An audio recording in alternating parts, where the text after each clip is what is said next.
Ky episod u mundësua nga Smile.al, Vodafone, Lajthiza, Metropolitan, Melia Durrës, Tumo.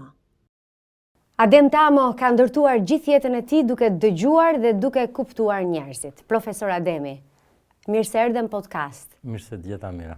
A i ke kuptuar njerëzit? Do flasim me emër, unë do them Mira. Ju mund të më thoni Adem, edhe unë jam okay, edhe me këtë mënyrë të drejtuarit. Në fakt e di që kam edhe kritika se edhe e kam përdorur tin, ka raste që kam përdorur ju, se kam një lloj zori, por në fakt në dëshirën time është që t'ju drejtohem të ftuarve me ti. Jo për mungesë respekti, për kundrazi, por ajo juja më duke gjithmonë profesor sikur mi çon njerëzit ma ta ndajtit, mi largon shumë. Kjo është e vërtetë edhe shumë e lodhshme të jesh mes zgjedhjes midis të drejtuarit me ju dhe me ti. Është e lodhshme. Kështu që e pëlqej shumë që vendosë të më drejtoheni me ti. Okej, faleminderit shumë, më lehtësuat. Po. A i keni kuptuar njerëzit? Jam përpjekur gjithmonë ta bëj këtë. Mund t'ja dalë fare shpejt, po besoj mund ta them këtë tani, po nuk besoj se ka qenë e vërtet ta thoshja para 30 vjetëve, 20 vjetëve, sepse më ka ndihmuar eksperjenca. Por mund duhet edhe më shumë kohë ndonjëherë për të kuptuar. Se njeriu është i komplikuar, nuk mund ta quajmë aq të thjeshtë. Sa ta kuptojmë me pak kohë. E di që është pyetje e madhe. Është shumë e madhe. Çfarë është njeriu? Pse jemi krijuar? Për çfarë kemi ardhur në këtë botë? Cili është qëllimi ynë kryesor si njerëz? Nuk e di nëse kanë ndonjë projekt që lidhet me ardhjen tonë në këtë botë. Sigurisht teorira ka, po projekte unë nuk njoh. Ne kemi ardhur në këtë botë ashtu siç ka mbetur e mistershme, ardhja. Por mund të them se tani ne që mendojmë rreth kësaj, mund të themi me një nivel relativisht lartë sigurie se ajo që s'thuhet dhe që është pse kemi ardhur në këtë botë, gjendet në përpjekjen që kemi bërë në këtë botë. Edhe përpjekja që kemi bërë ka qenë fillimisht e lidhur vetëm me mbijetesën mbi këtë territor. Më vonë dhe drejt kohëve tona, përveç mbijetesës, janë zhvilluar edhe planet të tjera. Planet e kënaqësisë, planet e vetë realizimit, që janë planet shumë të mëdha. Po prap ne mbetemi qenjet po aq të komplikuara sa që kanë qenë paraardhësit tanë, që mund ta them se kanë qenë shumë më primitiv se sa që jemi ne sot. Neve na ka bërë mbijetesa edhe ndjekja e agjendave tona gjithnjë më të komplikuar. Ata kanë qenë më të thjeshtë, është e vërteta. Por në thelb ne jemi po ata.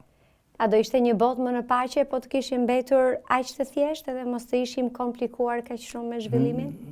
Nuk e besoj shumë këtë. Mund të jetë, mund të mos jetë, por unë nuk e besoj shumë këtë. Ata kanë vuajtur siç vuajmë ne në këtë botë. Ata kanë vuajtur nga një gjueti e pasuksesshme, ose nga mosgjetja e ushqimit në natyrë, ose nga prodhimi shumë i ulët i gjërave që kanë pas kultivuar, ashtu siç ne vuajmë sot nga një notë e caktuar në mësime, nga një humbje provimi, nga një humbje shansi, nga një humbje e një vendi pune e shumë gjëra të tjera që neve na ndodhin të gjithëve në këtë botë. A jemi krijuar ne për kaq shumë informacion sa po marrim sot? Ne kemi ardhur duke e zhvilluar kapacitetin tonë për më shumë informacion. Ky kapacitet shprehet në formën e nevojës. Ne kemi nevojë për informacion. Në qoftë se ne humbasim valën për internetin, për akses në internet, ne nuk jemi rahat. Në qoftë se humbasim sinjalin televiziv, ne nuk jemi rahat. Në qoftë se për shumë ose për çfarë do lloj arsyeje humbasim ose rrallojmë kontaktet me dikë me cilën ose me cilin i kemi pasur më të dendura, ne përsëris jemi rahat. Kjo është shprehje e nevojës për informacion. Ne kemi nevojë për informacion. Të japim dhe të marrim. Ta shkëmbejmë. Ndonjëherë themi, ka dy teza. Kemi optimistët, ato me bon sens, po kemi dhe pesimistët, ata që tek gjithçka shohin të keqen. Dhe themi, njerëzit janë të mirë, njerëzit janë të këqij. Në fakt, njeriu është i prirur për qenë i mirë apo për qenë i keq, egoist? Është pyetje interesante, intriguese. Njeriu është qenë komplekse. Një nga profesorët e mi shumë të dashur, që në kohën e socializmit, thoshte një fjalë të urtë që nuk e di se nga e kishte gjetur. Mundet të jetë fjalë popullore e veriut të Shqipërisë, ai thoshte edhe ëngjëlli, edhe djalli janë brëtat e gjallit. Do të thotë që njeriu ka prirje për të lidhur me të tjerët, për të bashkëvepruar me ta, për të shkuar mirë me ta, për të qenë pozitiv, përfshirë dhe optimizmin këtu dhe një qasje pozitive edhe ndaj gjërave jo të mira. Por njeriu brenda vetes ka edhe një arkiv tjetër, përveç këtij arkivit të madh, për të realizuar, për të ecur përpara, për të qenë mbështetës, ndihmues, për të lehtësuar vështirësirat që mund të kesh. Përveç këtij arkivi është edhe një tjetër.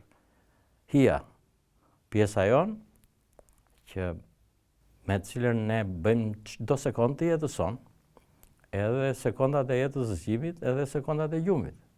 Arkivi i pavedijes i përmban të gjitha farat e reagimeve tona, të cilat priten jo mirë nga jashtë dhe konsiderohen të këqija.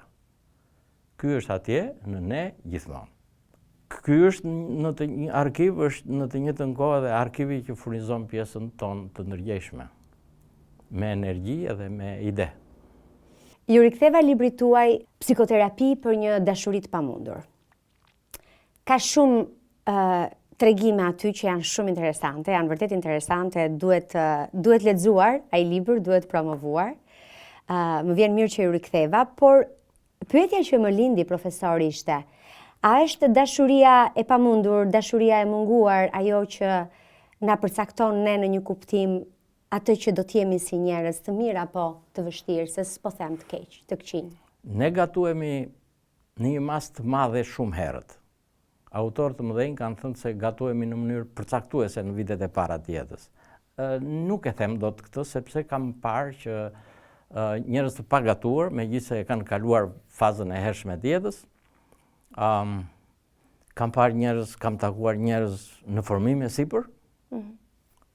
Ashtu siç kam takuar dhe të rritur të cilëve mund të ketë ndaluar ora e zhvillimit dhe funksionojnë me atë pjesë të vetes që kanë arritur gjatë ta formojnë në vitet më përpara. Dua të them me këtë? Dua të them se në ato vitet e hershme kur ndodh ky formim, një element i madh, ndoshta nga më të mëdhenjt. Mund ta them nga më të mëdhenjt, pa ndoshta, nga më të mëdhenjt është sasia e dashurisë që ju është dhënë njerëzve, herët, pak më vonë, edhe vazhdimisht gjatë jetës. Sasia e dashurisë që u jepet, dhe të cilën ata e ndjejnë që ju jepet. Dhe përveç sasisë, edhe mënyra se si ajo është ofruar. Kjo është interesante. Kjo duket si paradoksale. Po. Edhe mënyra. Në kulturën tonë, po jo vetëm besoj, është edhe në kultura të tjera që ekziston një shprehje e cila thuhet për prindërit që janë shumë disiplinues. Dhe që shprehin disiplinimin ose që e administrojnë disiplinimin duke i rrafur fëmijët. Ai që të re të do. Ai që të re të do. Edhe pyetja është se nëse kjo ndodh nga prindi, a është vërtet ky rrahësi ai që të do? A është vërtet rrahësi ai që të do? Rrahësi, nëse është prindi, është një njeri që patjetër të do. Patjetër të do, e them me plot gojën, me njohjen që kam unë në këtë botë. Por në të njëjtën kohë, ai është i paedukuar ta ofrojë dashurinë ashtu siç ajo e bën efektin pozitiv. Dallimi dashurisë së shëndetshme me dashurinë me dashurinë e ofruar në një mënyrë që jo vetëm që s'është më dashuri, por që është një lëndim me efekte shumë të gjata në jetën e njeriu. Ta njerëz të cilët e marrin me pikatore, ose e marrin, e marrin të mangët, jo të plot, edhe të cilët nuk e marrin në mënyrën e duhur. Këta do ta shfaqin gjatë gjithë jetës defektin që sjell kjo dashuri e cunguar edhe kjo dashuri e ofruar në mënyra jo të civilizuara. Pra janë këta njerëzit e pasigurt me vetbesim të ulët edhe që duhet gjithmonë të konfirmojnë për të tjerët se ja vlejnë dhe do të orientohen drejt dashurive të pamundura sepse është modeli në kokën e tyre? Një nën grupi i tillë ekziston. Një nën grup, por ka dhe të tjerë. Ka dhe të tjerë. Ka dhe të tjerë për shembull që insistojnë ta marrin insistojnë në mënyrë agresive për ta marrë dashurinë nga çdo njeri i mundshëm që u del përpara. Bëhen të bezdisur për këtë, sigurisht, dhe në shumë raste nuk e marrin dot, sepse dashuria nuk është një gjë që dhurohet kur ta kërkojnë me zor, është një gjë që dhurohet pa ta kërkuar kërkush. Ajo ndodh. Pa kushte. Po. Kjo është dashuri pa kushte. Ashtu siç ka edhe të tjerë që të rjetën e tyre nuk kënaqen nga asgjë, janë cinikë, janë kritikë, janë të rivarur nga çdo gjë. Ti i plotson një nevojë ose një dëshirë të madhe dikuj, ai e vlerëson e nënvlerëson atë gjë që ke bërë. Ai gjen bishta asaj që ti ke thënë ose asaj që ti ke bërë për të. Edhe nëse ja plotson në një mënyrë maksimale, ai do të vazhdojë të jetë të rivarur deri edhe mbas plotësimit të një nevoje ose të një dëshire tjetër më pas. Thartuar shumë gjëra këtu brenda, po, shumë. Edhe ky është një nën grup. Profesor Ademi, a ka aftësi një njeri që ta bëj veten e tij, ta ndërtoj jetën e tij, pavarësisht rrethanave, pavarësisht një dashurie të marrë gabim, apo të një rrethane të vështirë në jetë? Mund të thuhet kështu, që ne e kalojmë jetën duke bërë kompromise përveç gjërave të tjera. Po, ne bëjmë kompromise patjetër, sepse shini, do t'ju kujtoj një profesorin tim, s'është këtej ai, jeta është një kompromis i madh. Një kompromis i madh, me vetveten edhe me kontekstin. Një çdo ëndër e njeriut e gjen terrenin për t'u ushqyer dhe për t'u zhvilluar dhe për t'u realizuar. Për shumë njerëz, ata gjen një kontekst në cilën nuk plotësojnë dot as nevojat e tyre. Dhe duhet të kemi mirë kuptim si për këtë grup ashtu dhe për grupin tjetër. Ai profesori im thoshte, një gjë që unë do ta përkthej në kulturën tonë. Thoshte që këtu në Amerikë, lidhja e çifteve pëson divorc në masën 55%. Mbas martesës së dytë pësojnë divorc 70%. Këta të përvojës dështojnë më shpejt. Ai bëri pyetjen për veten e vet dhe ka dhënë një përgjigje. Ai zbuloi se individët shkojnë drejt martesave me idenë që në kulturën tonë tani çdo gjë do të shkojë perfekte, sepse ky që kam zgjedhur unë ose kjo që kam zgjedhur unë është perfekt. Sigurisht muajt e para ose vitet e para ai është perfekte. Po pastaj ndodhin gjëra të tjera. Pra se jeta do të jetë e bukur, nga këta dy qenie perfekte, ne si jemi asnjëherë perfekt. Perfeksioni është projekcion, është prodhon trurin, është konstrukt psikologjik. Ne gjejmë njerëz perfekt në këtë botë, prandaj ata që besojnë prodhojnë ëngjëj. Prodhojnë ëngjëj. Ëngjëjt janë qenie perfekte, por nuk ekzistojnë ata. Ata janë shprehje e dëshirave tona, të cilat në realitet nuk i bëjmë dot as për veten tonë. Në kulturën tonë, të kthehem aty, në kulturën tonë kjo ideja e një jete që do të vazhdojë paqme deri në fund, e mbushur me gëzim, entuziazëm, dashuri, energji, etj, plane, pasion patjetër. Kjo do të shkojë në mënyrë të shkëlqyer derisa vdekja të na ndajë. Kështu thuhet. Tashti të kalojmë në kulturën tonë. Në kulturën tonë thonë Burë e grua, mish e thua. E çfarë do me thënë kjo? Do me thënë që këta janë shumë të lidhur me njëri tjetrin, edhe nuk ndahen dot. Edhe një thuaj ndar nga mishi nuk ekziston, ashtu siç mishi pa thua është një gjë delikate.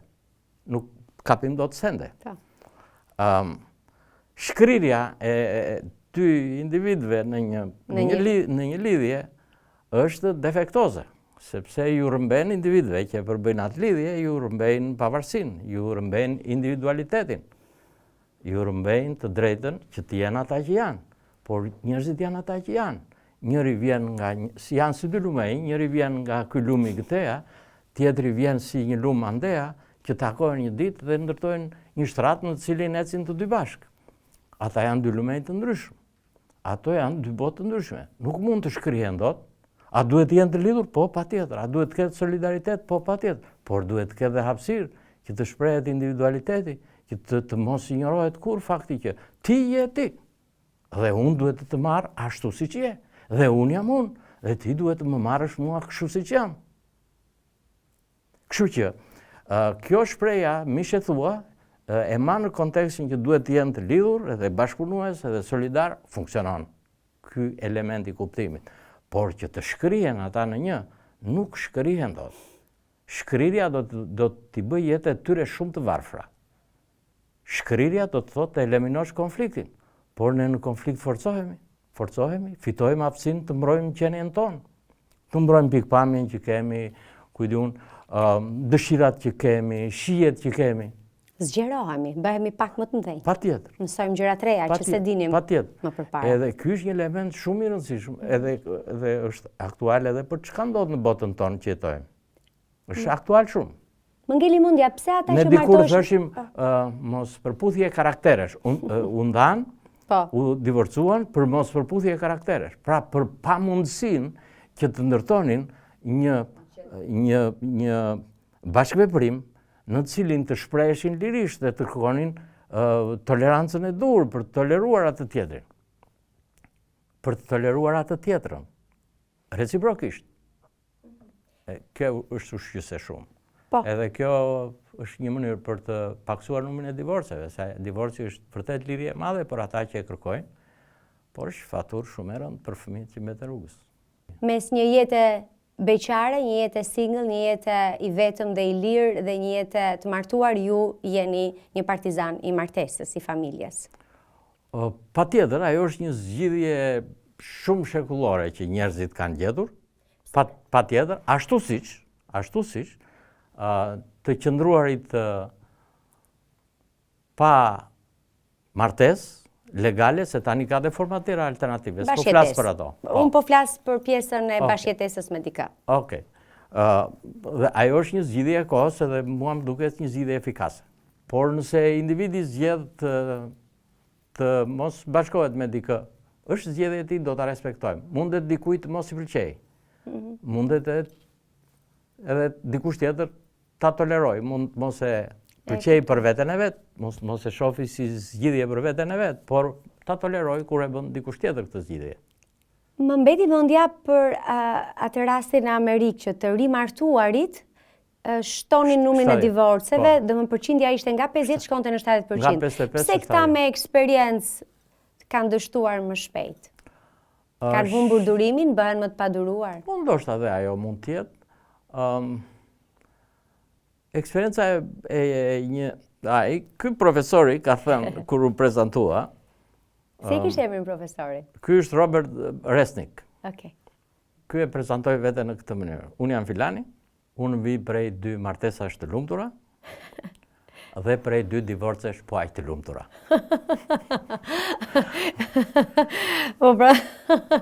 Kështu që të dyja, qoftë martesa, qoftë divorci, janë zgjidhje të situatave njerëzore në këtë botë, që s'mund të paragjykohet asnjëra as tjetra. Shumë e bukur kjo. Nëse bashkëshortja juaj e ndjek këtë podcast, çfarë do mendoj për këtë që po thoni për martesën? Ajo do ta shoh këtë.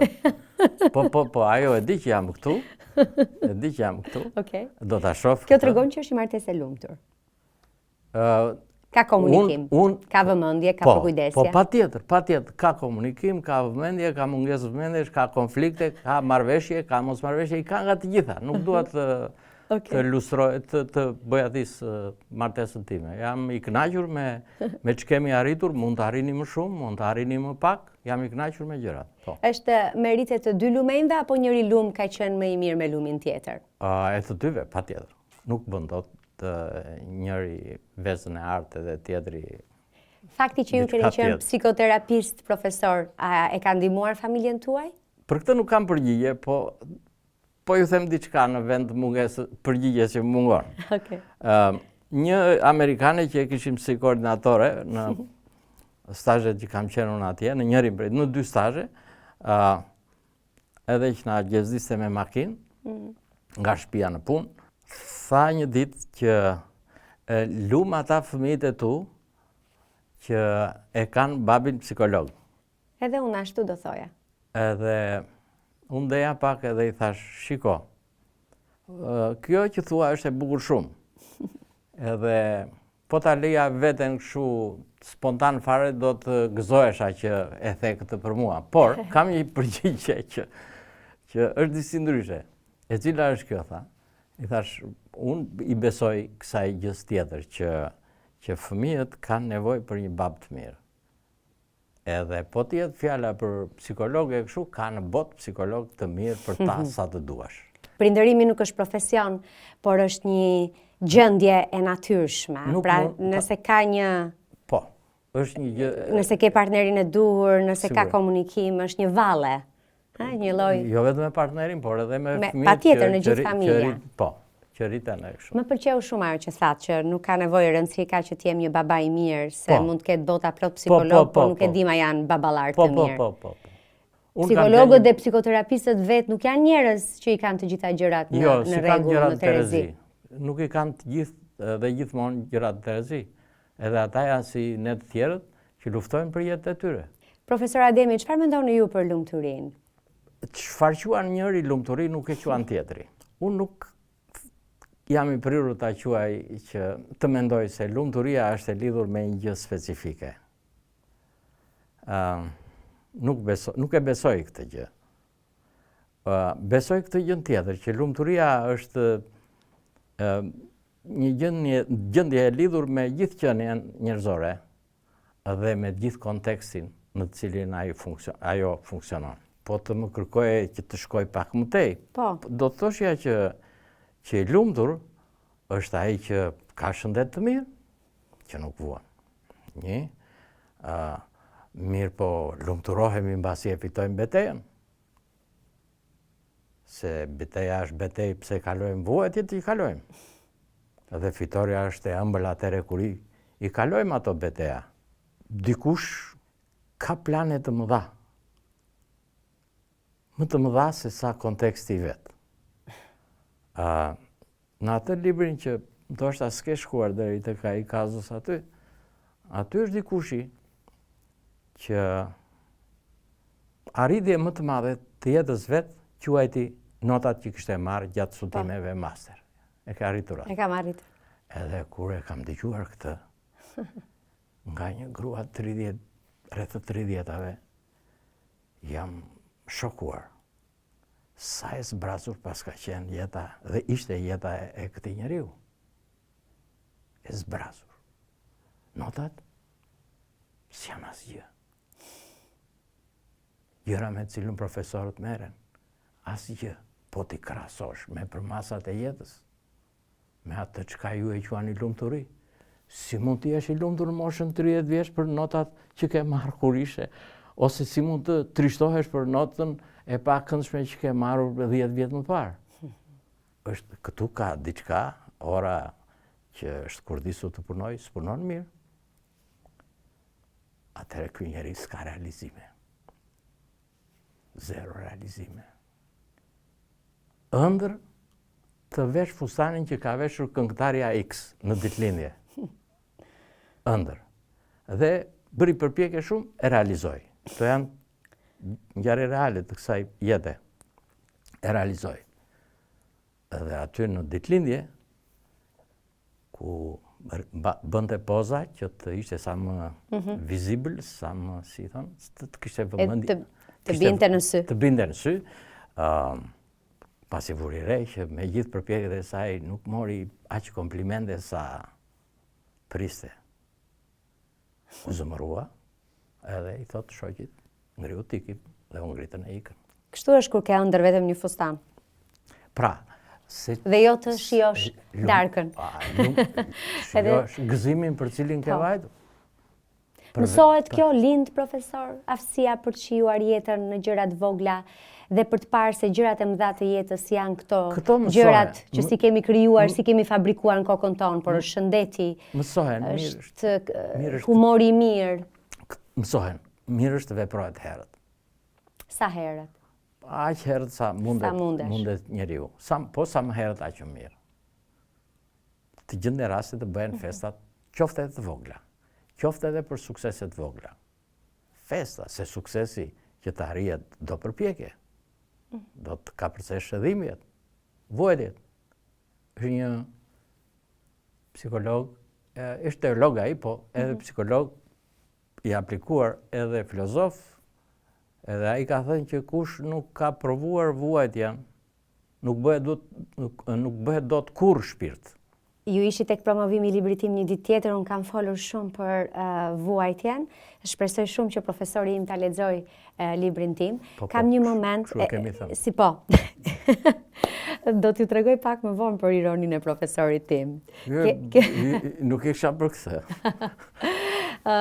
Dua ta lexoni si profesori im, jo si psikoterapist, por kam folur për vuajtjen. Dhe ka një moment aty që e shoh që njerëzit e lexojnë dhe e postojnë shumë në rrjetet sociale, kur unë them që tek vuajtja njeriu gjen një madhësi tjetër të vetes. Vuajtja them është inteligjente. Gëzimi vërtet ka shije të ëmbël, por nga natyra është pak mendje lehtë. Dhe ndoshta edhe për shkak të betejës time me shëndetin, për sfidën time shëndetësore të vitit fundit, unë gjeta te vuajtja disa kuptime të reja, që më përpara nuk i kam ditur profesor, me gjithë shkollën e mirë, me gjithë profesorët e mirë. Njeriu duhet ta provojë siç duket në lëkurë. Shikoni, shkollat sado të mira dhe më të mirat, ato që janë rankuar si më të mirat, nuk ja kalojnë dot asaj shkollës së jetës. Çfarë na mëson jeta? Janë gjithmonë më të pasura, më të komplikuara, më ndriçuese sa shumë herë gjërat që na mësojnë shkollat. Pse ato kanë, shumë prej tyre, jo gjithçka e jetës, ato kanë komponentin e vuajtjes. Edhe vuajtja është na jep rastin që sigurisht të vibrojmë, të trembemi, të llahtarisemi, të qajmë, të bërtasim, të bëhemi agresiv, të bëhemi të paduruar, e shumë gjëra të tjera. I jep këto. Dhe nuk janë gjëra të këndshme. Por të mbledhura të gjitha këto edhe të tjera së bashku, i japin njeriu një urtësi që njeriu nuk e ka sado mirë që të jetë, sado i mbrojtur që të jetë nga vuajtjet. Profesor, me që jemi tek vuajtja, ju keni kaluar një pjesë të mirë të jetës, e thash në fillim duke kuptuar njerëzit. Po kur them duke kuptuar njerëzit, keni dëgjuar njerëz që u kanë folur për dramat, për dhimbjen dhe vuajtjen e tyre, se njeriu nuk shkon te psikoterapisti për të ndarë gëzimin dhe lumturinë. Si është jeta e një njeriu që dëgjon kaq shumë drama?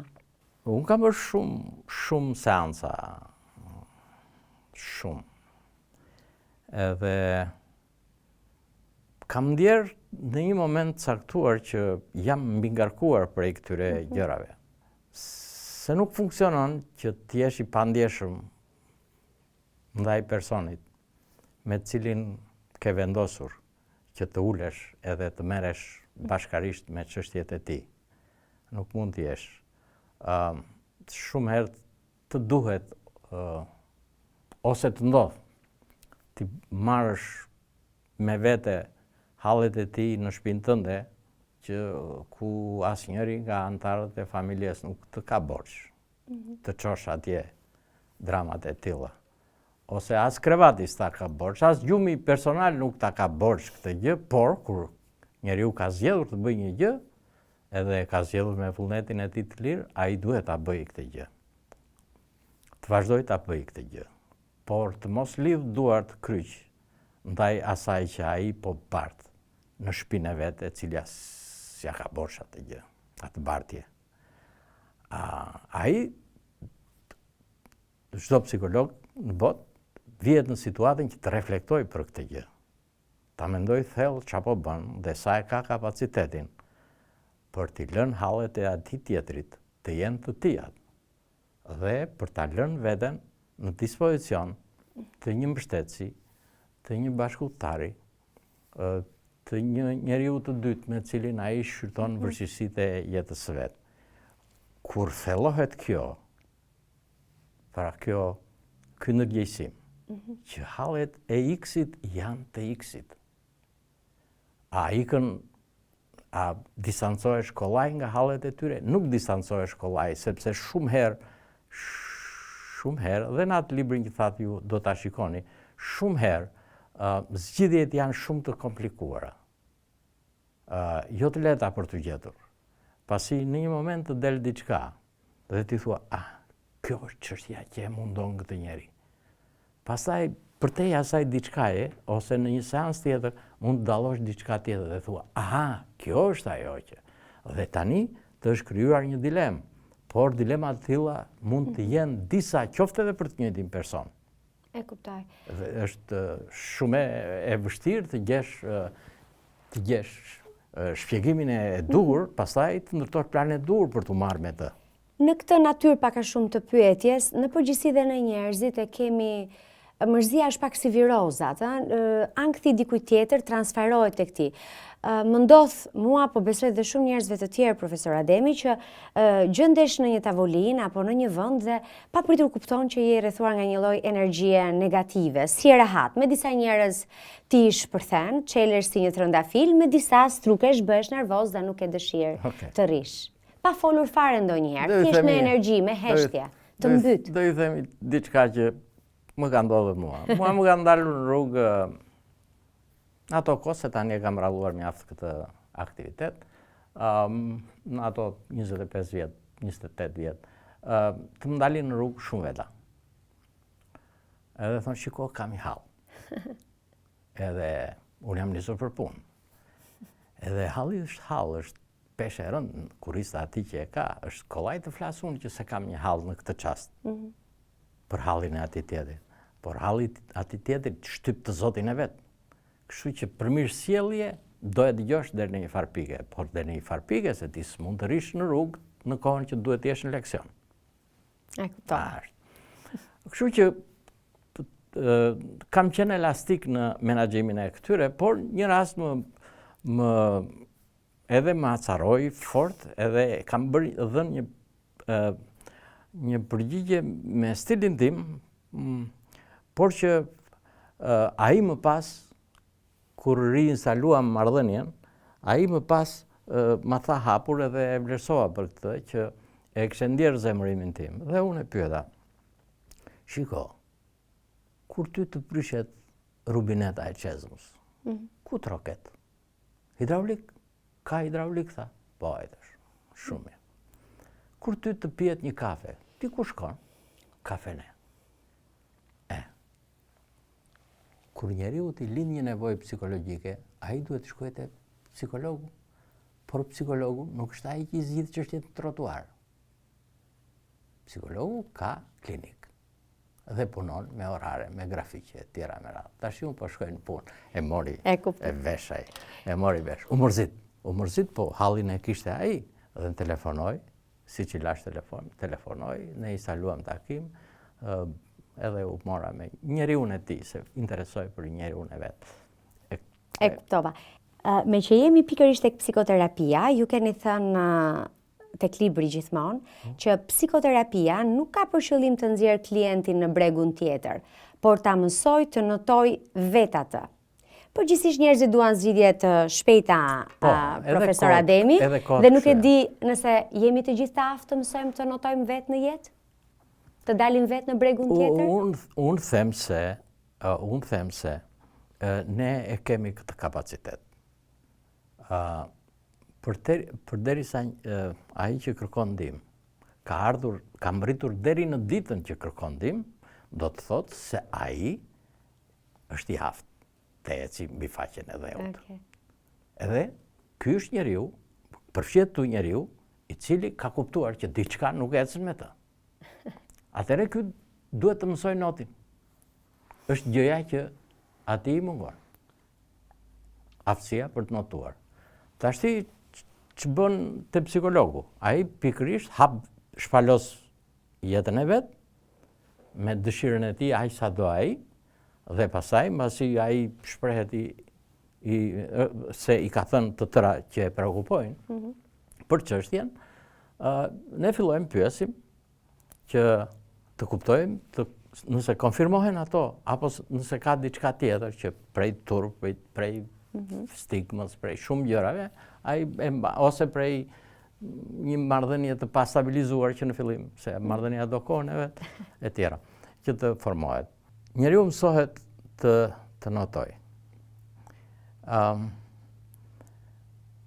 Po ju kallëzoj diçka. Ma kallëzo. Juve ju pëlqejnë këto kallëzime. Shumë. Po. Jetoj për kallëzime. Po janë copra nga jeta që kam bërë. Edhe që e bëjmë të gjithë. Edhe të gjithë kanë kallëzimet e tyre. Isha duke pushuar në Vlorë.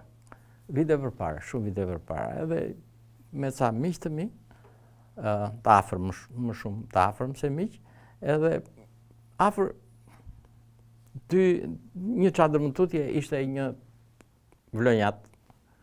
Edhe vlonjati e kishte zërin të trash.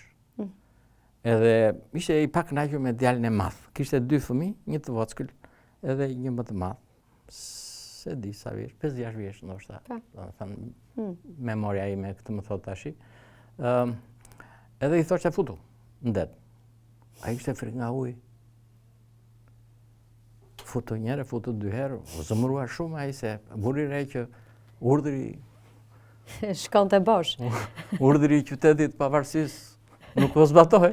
Po pra. Edhe ngrihet, e kap për këmbësh. E rrotullon, viu 3-4 herë edhe lëshon 7-8 metra, 10 metra më tutje në det. Ne u shokua. Na iku gjaku. Ran uj, ai u hodh mrapa për ta marrë, mori e kështu. Edhe e shoqja e tij, e jema e fëmijës gjithashtu u shokua dhe ajo, po duket dinamikat në familjen e tyre ishin ato që ishin. Sa bukur e thatë ishin ato që ishin. Po, dhe nuk reagoj njeri, po shikonim njëri tjetrin kështu si çfarë është kjo. Duke u kujdesur mos binim sy sigurisht. Pas në një ore kështu, unë e pash në këmbë atë duke ecur drejt Taracës, ku tani ka pallate, kështu vila dhe hotele, drejt Taracës ku ishin ullinte dhe pije i kafja poshtë ullinjve, edhe shkova dhe unë mbas tij, edhe shumë afër ula, pothuajse në të njëjtën kohë me atë në tavolinë, i thash unë dua të të jap një kafe. Ne s'njehemi, tha. Jo, i thash, s'njehemi. Ja, lajemi në të njëjtin det, fifim të njëjtin ajër. Tha kush je ti? I thash, jam filani. Edhe ajo prezantua. I thash unë, shiko, të them diçka. Por, para se ta them, dua të di a do ta dëgjosh, as do ta dëgjosh. Po të duash, do e them. Po të mos duash, nuk e them.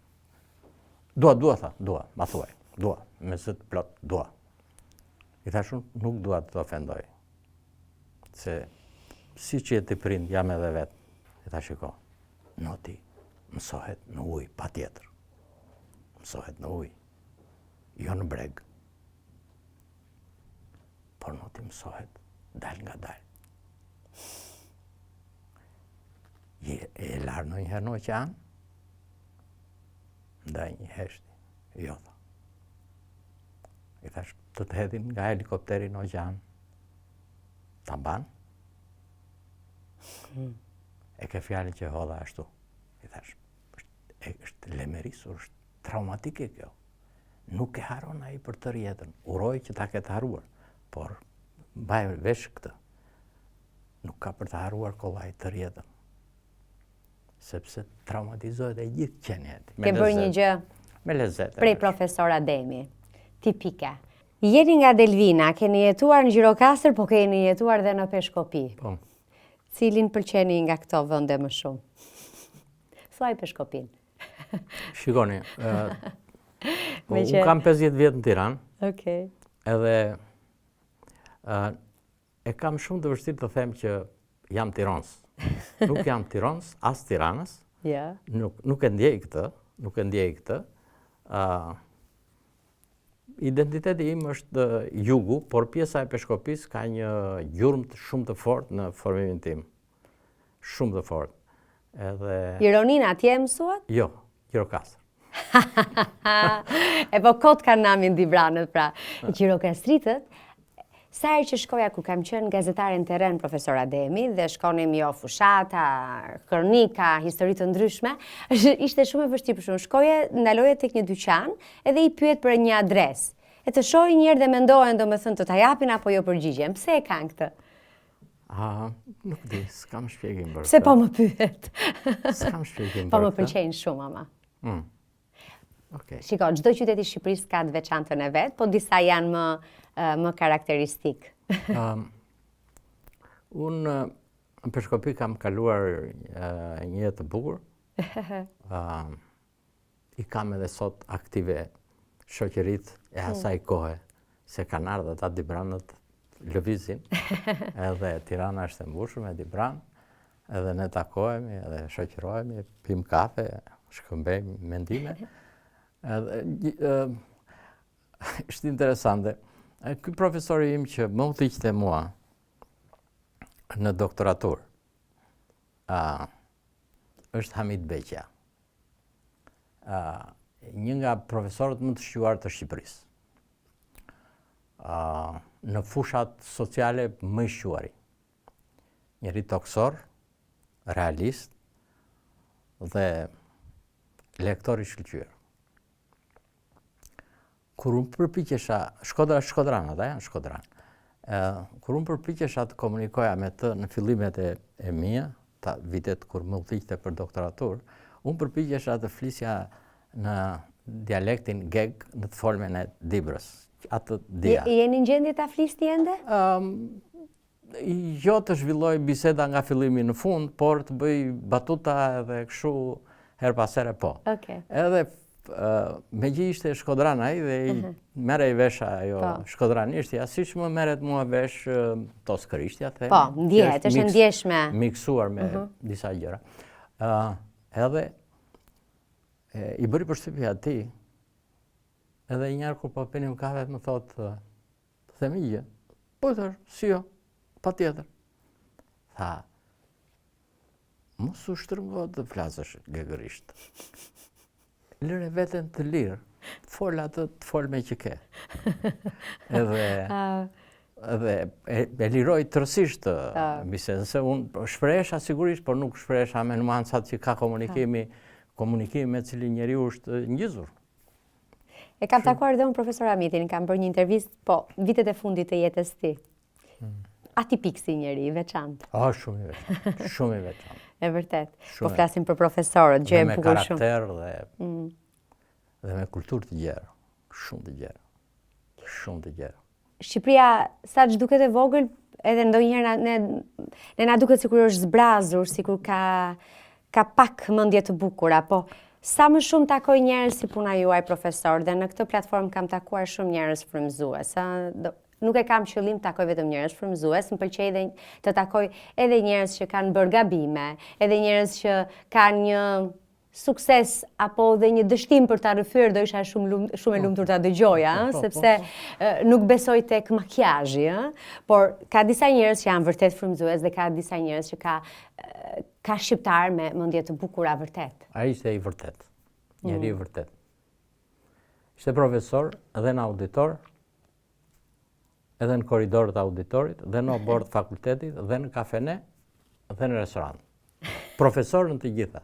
Dhe, kur them profesor, nuk bënte leksione. Sekreti ky është të jesh edhe në auditor edhe në restorant, se kur je vetëm në auditor, pastaj je pak një drejtimsh edhe s'ka ndonjë vlerë të madhe, duhet jemi të gjithanshëm në jetë. Ruaj kujtimin e tij me shumë respekt, me shumë vlerësim, ai ka shënuar jetën time në një copë të madhe të saj. Gjë që njeri tjetër se bëri. Dhe unë për këtë jam i njohës. Ai si dëgjon këto fjalë, po këto fjalë kur i them janë ato që janë. Besoj që ju nuk po i thoni që ti dëgjoj ai, po që ti thoni se i ndjeni ju. Edhe ti dëgjojnë të tjerë që ju dëgjojnë ju. Po, e kam thënë gjithmonë, dhe e kam ndjerë që të tjerët më kishin zili, që unë kisha udhëhequr atë. Më kishin shumë zili. Profesor Ademi, shumë faleminderit për këtë rrëfim të bukur, për këtë kallëzim të bukur. Okej, rrëfim, edhe rrëfim. Edhe kallëzim është prej Shkodrës Hamitit, edhe prej Dibrës edhe Matit Burrelit tim. Po, edhe rrëfimi është shumë i bukur. Po, tashti profesorët nuk janë zakonisht, profesorët zakonisht janë profesorë. Nuk janë konfesor, rrëfimtarë. Unë jam aty te grupi i parë, po kam në një sekuencë të tillë, ja pata rastin e tharë. Si u ndjet në këtë bisedë? Jam okej fare. Jam okej fare. I kënaqur. Jeni i kënaqur me këtë. Kishit shumë vite pa dalë. Dhe edhe mua, dhe pse më kujtoni si ish studente, që më zhdukur që keni treguar gjithmonë një lloj doze respekti, vazhdimisht e keni shmangur rrëfimin dhe daljen në një podcast apo në një intervistë. Pa pritur, ju ndryshuat mendim. Kur ju takova, më bëri përshtypje, një gjë që nuk ta thash atë ditë tek kafeja e bukur në Ishblok, që mes rreshtash, profesori më tha që këto 2 vitet e fundit e kam menduar, se kur futem dhe flas me këta robotët, ChatGPT, Gemini dhe një tjetër. Kopilot. Okej, kopilot. Më sugjerojnë që duhet të dalë në një podcast. Më kanë sugjeruar të organizoj podcast. Okej. Tjetër gjë. Okej, kam kuptuar që duhet të organizosh një podcast me idenë që duhet të dalësh të... Okej, po, në fakt ju duhet ta bëni këtë. Ma ka thënë dhe një kolege. Okej. Edhe djali vogël ma ka thënë. Po. Por çfarë mendojeni? Por çfarë mendohen këto male? Shikoni, nuk jam shumë i sigurt ende. Okej.